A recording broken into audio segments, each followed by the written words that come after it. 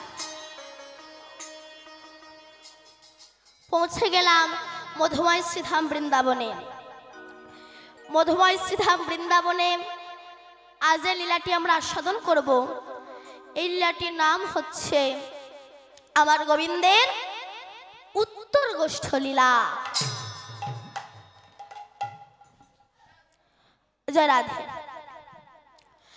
তো এই যে উত্তর গোষ্ঠ লীলা, দেখবেন ভগবান যখন ধেনুবৎসগুলোকে নিয়ে বনবাসে ধেনুবৎস নিয়ে চারণ করতে যায় বনে, তখন তার নাম হয় কি? গমন গোষ্ঠ। গমন মানে কি? যাচ্ছে, যাচ্ছে, তাহলে গমন গোষ্ঠ হচ্ছে। আসার সময় ফেরত গোষ্ঠ হবে। উত্তর গোষ্ঠ কেন বললেন? উত্তর গোষ্ঠ কেন বলা হলো বলুন তো? মরে গেলে আমাদের মাথা কোন দিকে রাখে? যিনি মরেছেন তিনি বলুন, কোন দিকে রাখে? দক্ষিণ দিকে? উত্তর দিকে। উত্তর দিকে মাথাটা রাখা হয়, তাই তো? গোবিন্দ বলছে, দেখো আমি যখন এই যে ধেনুবৎসগুলোকে নিয়ে এসেছি, আবার যেমন আমাকে সন্ধ্যাবেলায় উত্তর গোষ্ঠ হতে ঘরে ফিরে যেতে হচ্ছে, ঠিক তেমনি তোমরাও পৃথিবীতে এসেছো ভবের মাঝে খেলা করতে। খেলা করতে করতে সন্ধ্যা হয়ে গেলে, বৃদ্ধ হয়ে গেলে তোমাদেরও আমার মতো উত্তর গোষ্ঠ সম্মুখীন হতেই হবে। এই কারণে উত্তর গোষ্ঠ বলা হয়, তাই তো? আচ্ছা বলুন তো, কৃষ্ণ কখানা গরু নিয়ে চারণ করতে আসতেন? কৃষ্ণের কত গরু ছিল বলুন? 9 লক্ষ ধেনুবৎস ছিল, তাই তো? কত? 9 লক্ষ ধেনুবৎস ছিল কৃষ্ণ। আচ্ছা বলুন, যার 9 লক্ষ ধেনু, 9 লক্ষ গরু, তাহলে তার বাপের কখানা গোয়াল ঘর হবে? একটু ভাবুন তো, কখানা গোয়াল ঘর হবে?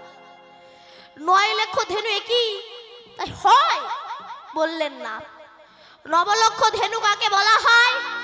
এই জন্য হিন্দু ধর্মটা হচ্ছে পাকা বেলের মতো। কাক বাইরে ঠুকরে চলে যায়, ভেতরে ঢুকতে পারে না, তাই কিছু আস্বাদন করতে পারে না।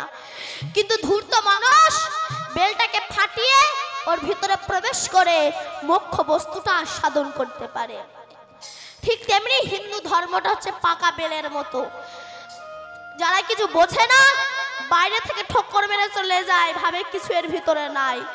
কিন্তু জ্ঞানী পণ্ডিত মানুষ এর ভিতরে প্রবেশ করে মোক্ষ বস্তুটা আস্বাদন করতে পারে।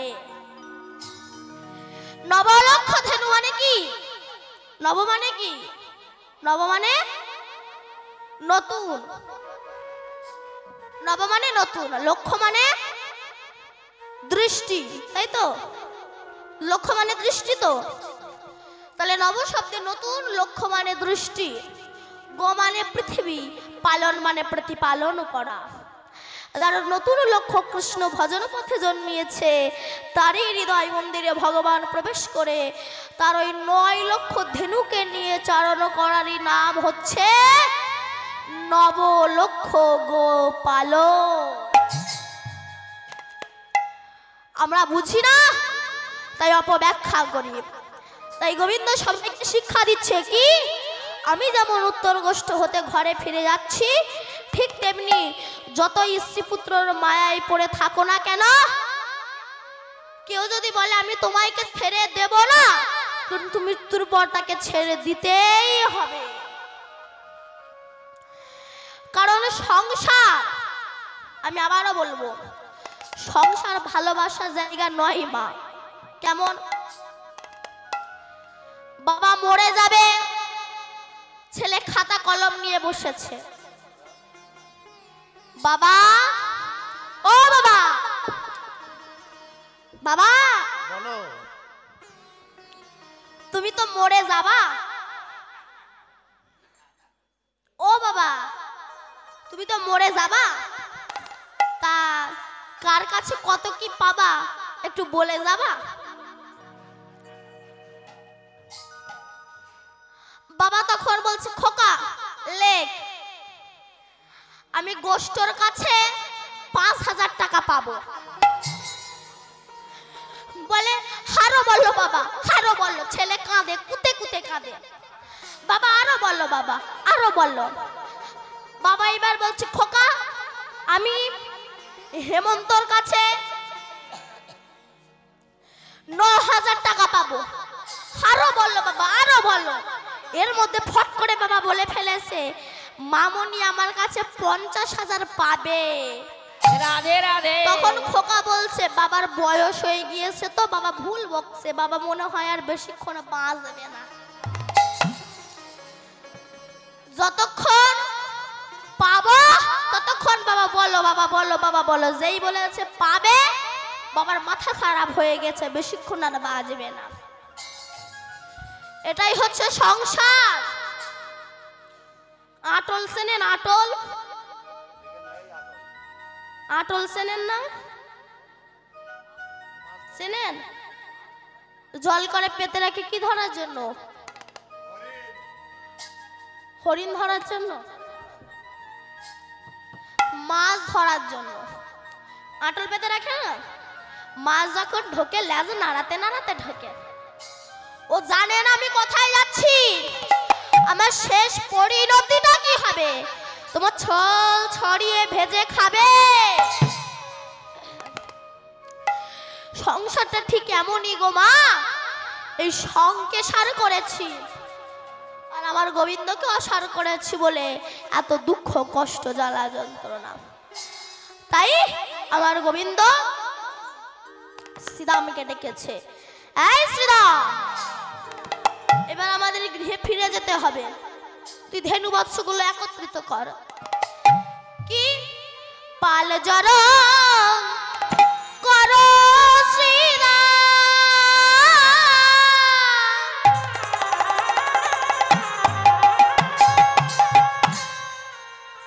সঙ্গ দেহ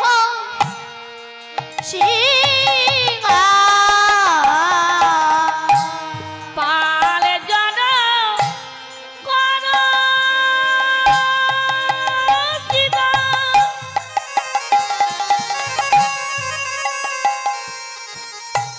সানে দাসিগা পাল জড়ো করো সীতা,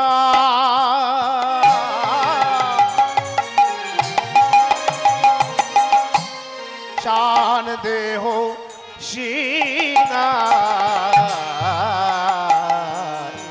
পাল জর করো শ্রীরাম। সীতা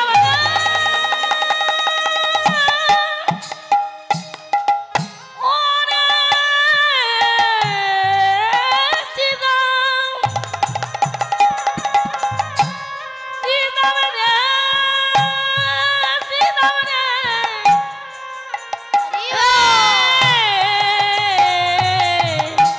পারে জন, পারে জন কোন সীতা, সারে দেগ সিগা আর সঘনে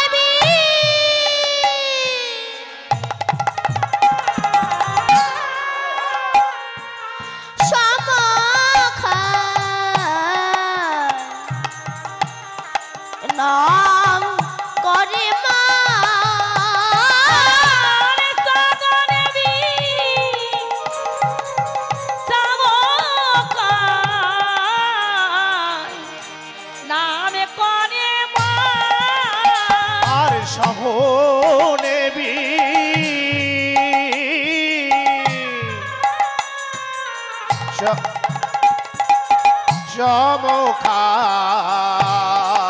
সমখায় নাম করে মায়, আর সঘনে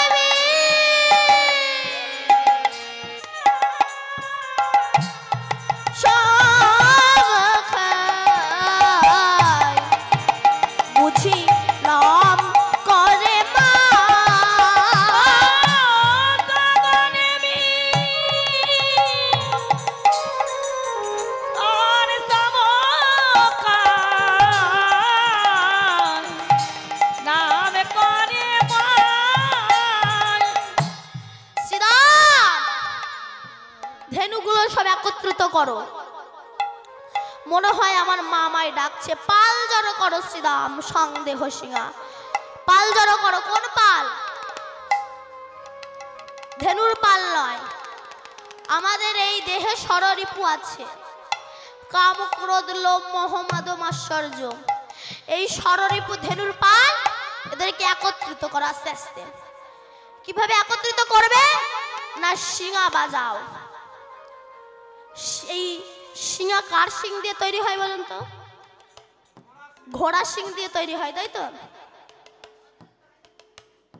ঘোড়া শিং দিয়ে তৈরি হয় তো? ঘোড়া শিং আছে? মহিষের শিং, তাই তো?